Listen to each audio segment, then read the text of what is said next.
ভগবান গরু চড়াচ্ছে গো। আমরা আসতে বাবা, আমরা যদি কেউ একটু বড় ব্যবসায়ী হই বা কেউ একটু ভালো চাকরি বাকরি করি, টাকা পয়সা থাকে আর কি, আমাদের অহংকার থাকে। ভগবান আজকে দেখো সারা জগতের মালিক হয়ে গরু চড়াচ্ছে, কোনো অহংকার নেই। আচ্ছা, আমরা মূর্খ মা, আমরা যার নিয়ে আমার তাকেই দেখাই, যার নিয়ে হয়েছি তাকেই দেখাই। হে দয়াময়, আমার ছেলে চাকরিটা করে দাও, তোমাকে 50 কেজি বাতাসা হরি লুটে দেব। বলি না? 50 কেজি বাতাসার লোভ দেখিয়ে 50,000 টাকার চাকরি নিয়ে নেওয়ার ধান্দা আমাদের। আর যদি চাকরিটা ছেলের না হয়, 50 কেজি বাতাসা ছাড়ো, 50 বাতাসাও দয়াময়ের মন্দিরে আসে না, আর মায়েরও দেখা মেলে না। তাই তো? যখন আমার প্রিয় মানুষটা নার্সিং হোমের বেডে শুয়ে আছে আর মৃত্যুর সঙ্গে লড়াই করছি, ভগবানকে আমি কোনোদিন ডাকিনি, কিন্তু সেই দিনই গিয়ে মন্দিরের দরজায় মাথা ঠুকছি, ভালো করে দাও, ভালো করে দাও, ভালো করে দাও। যেই না ডাক্তার বলে গেল না না আর কোনো ভয় নেই, সব ঠিক হয়ে যাবে, বাস আবার তাকে ভুলে গেল। আমরা আমাদের জীবনে যখন বিপদ নেমে আসে, যখন কঠিন সময় আসে, আমরা ভগবানকে তখনই স্মরণ করি, তাই তো? যখনই বিপদ আসবে তখনই ভগবানকে স্মরণ করি, তার আগে তুমি আমার কেউ নয়। মা দেখেন,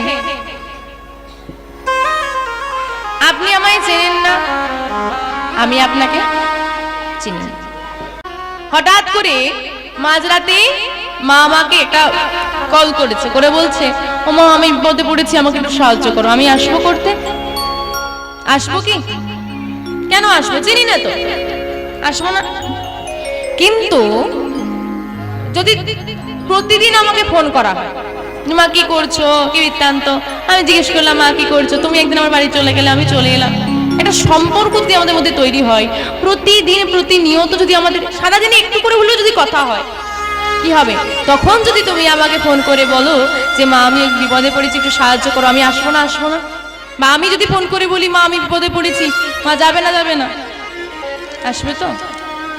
তদ্রূপ আমি দয়াময়কে কোনোদিন ডাকলাম না, তাকে চিনলাম না, তাকে জানলাম না, তাকে যদি বলি বিপদের সময় আমাকে রক্ষা করো, করবে? তার সঙ্গে তো কোনো চেনা পরিচিতই নেই আমাদের। কিন্তু যদি প্রতিদিন তুলসী তলায় প্রদীপ দেওয়ার সময় এক ফোঁটা নয়নের বাড়ি তার চরণে দিতে পারি, যদি প্রতিদিন 4টে নকুনদানা সেবা দেওয়ার সময়ই তাকে বলতে পারি, হে মাধব আমার তো তোমাকে দেওয়ার মতো কিছু নেই, সবই তো তোমার, তোমার বস্তু তুমি গ্রহণ করো, আমরা তাকে দিচ্ছি, দিচ্ছি কি আমরা তাকে? না, সে আমাদেরকে দিয়েছি, সেটাই আমরা তাকে নিমিত্ত মাত্র ধরাচ্ছি। যদি আমার কিছু দেওয়ার মতো থাকে, কি দেওয়ালে লাগে জানো মা? নয়নের বাড়িটা দেওয়ালে। নয়নটাও দেওয়া তোমার, নয়নের বাড়িটাও তুমি দিয়েছো, কিন্তু মা, কিন্তু দয়াময়, নয়নের বাড়িটা কার জন্য কোথায় প্রয়োগ করব সেটা তোমার মন জানে। তাই তুমি যদি সঠিক জায়গায় নয়নের বাড়ি দিতে পারো, লাগবে না 4টে নকুনদানা, লাগবে না গো তুলসী পত্র, লাগবে না গো চন্দন, কি লাগবে জানো? তোমার মন তুলসী। কোনটা তুলসী মা? মন তুলসী। যদি তোমার মন তুলসী ভক্তি চন্দন মর্দন করে নয়নের বাড়িটাকে সেবা দিতে পারো, সে তো তাতেই সন্তোষ, আর বেশি কিছু লাগে না। তাই মাগো, ভগবান আজকে গাভী চড়াচ্ছে। ভগবান যেমন গরু চড়াই, আমরাও গরু চড়াই, কি তাই না? গরু চড়াই তো, সবার বাড়িতে গরু আছে। তাহলে কি করে গরু চড়ালে? এখন কেন বিক্রি করে দিয়েছে? কষ্ট।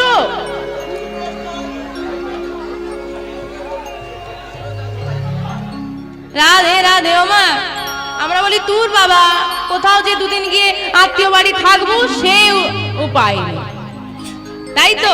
এইবার দেখেন মা, আমাদের বাস্তব জগতের সঙ্গে আমাদের কতটা মেলাতে হবে বাবা।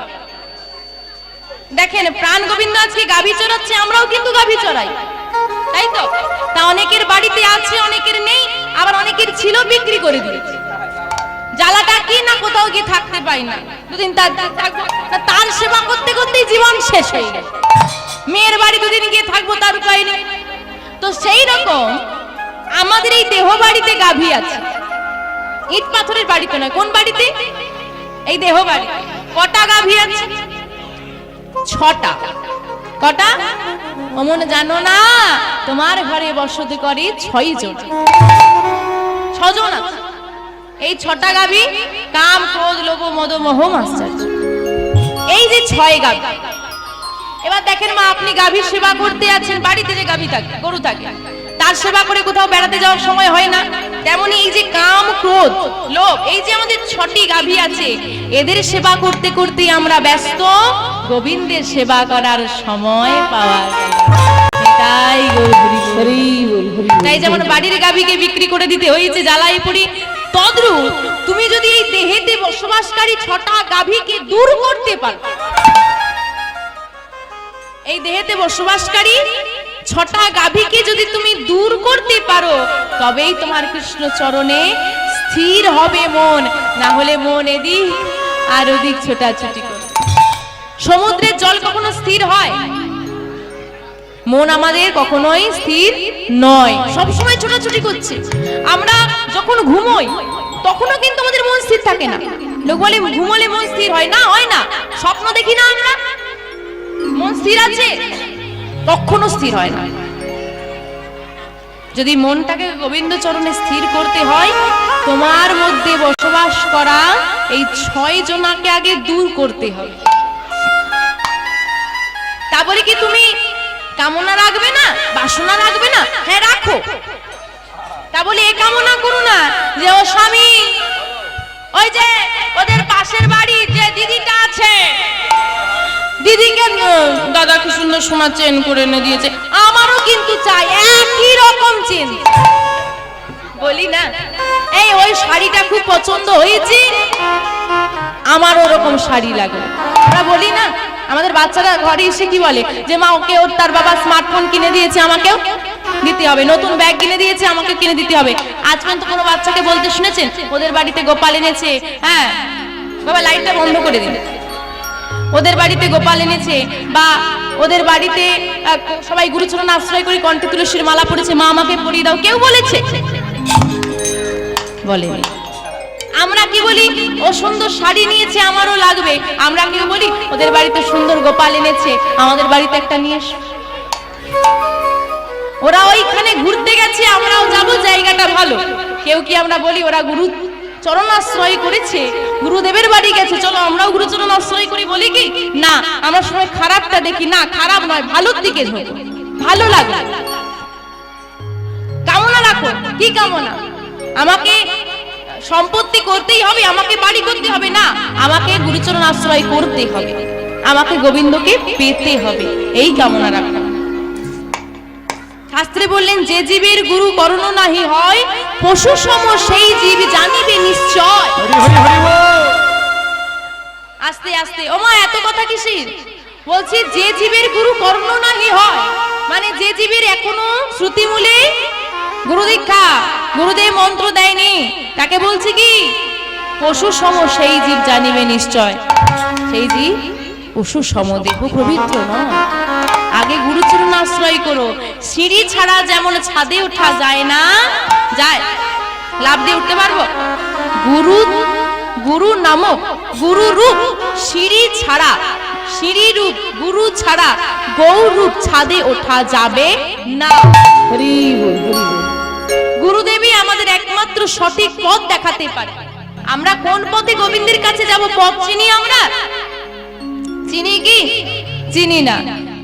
কাউকে সম্বল করে আসতে হবে। এই যেমন বাবা আমরা আজকে আসছি, আমরা কি পথ চিনি?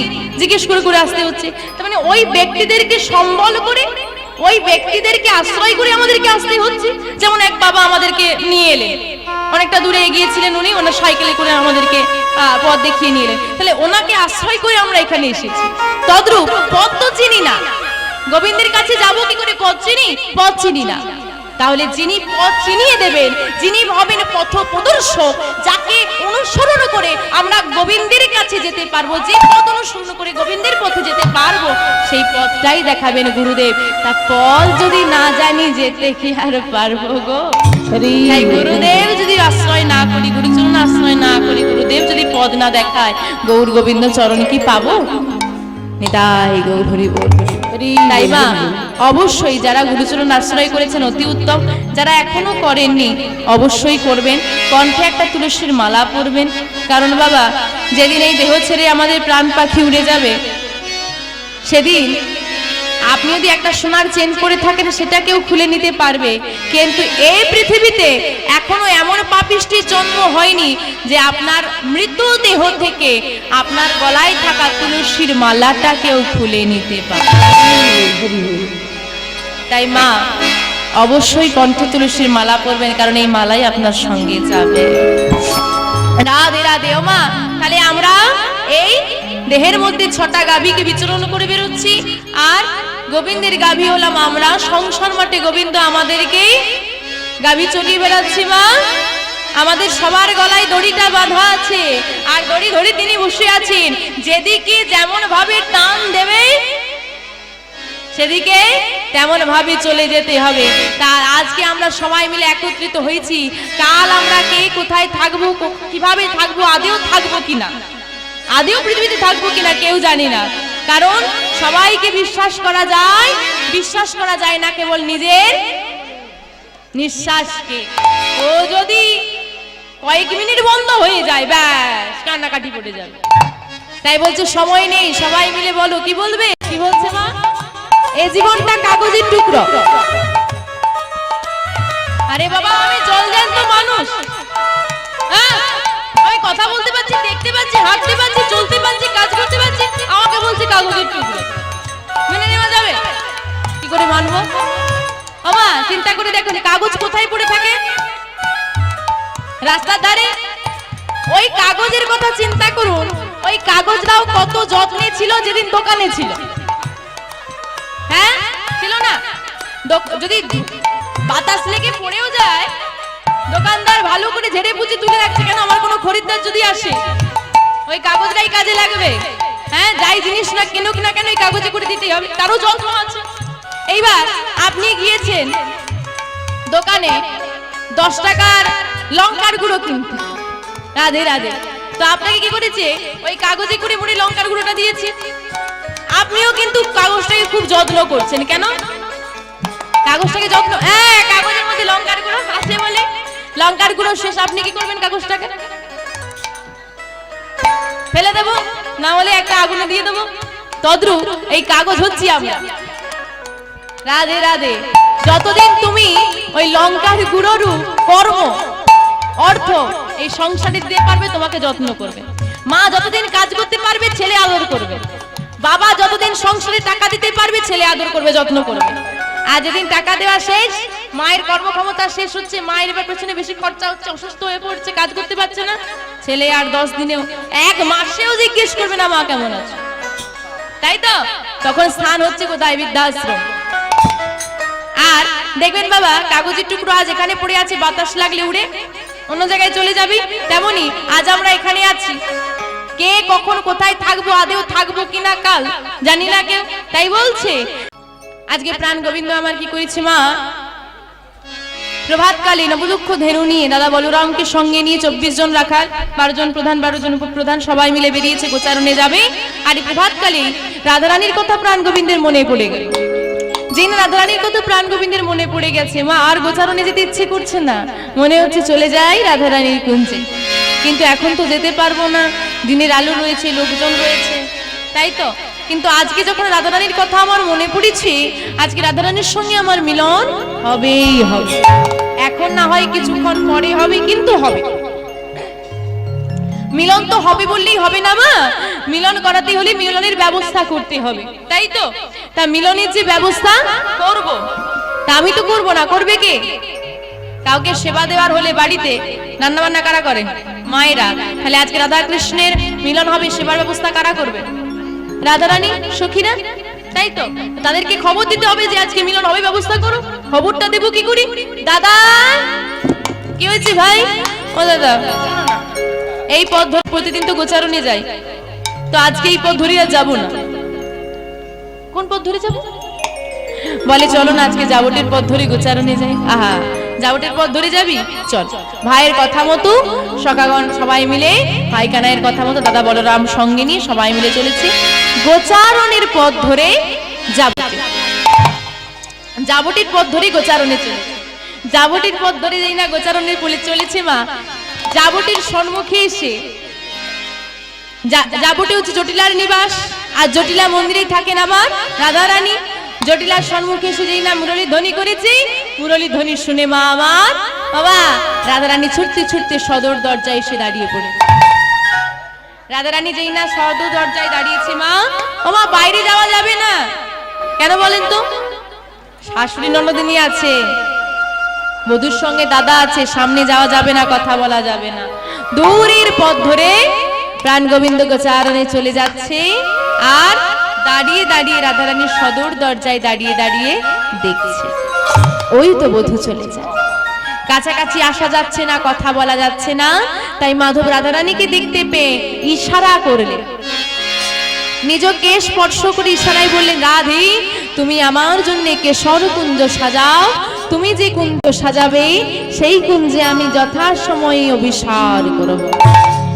এই কথা বলে প্রাণ গোবিন্দ আমার গোচারণে চলে গেল। আর এদিকে রাধারানী সখীদেরকে ডেকে বলে, সখী রে সখী, আজকে আমার প্রাণবধূ আসবে, আজকে আমার পরম আনন্দের দিন।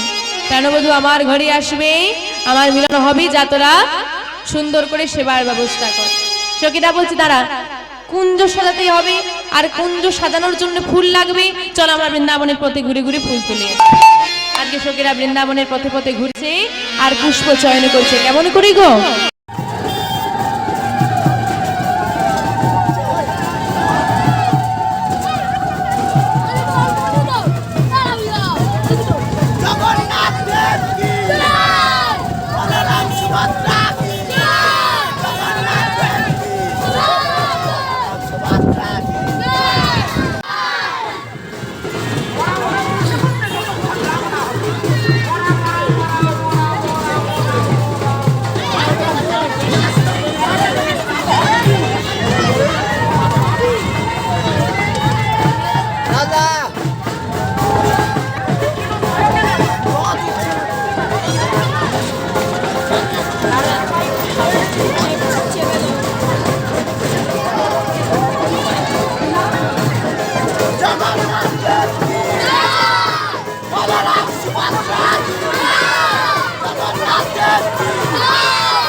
Oh,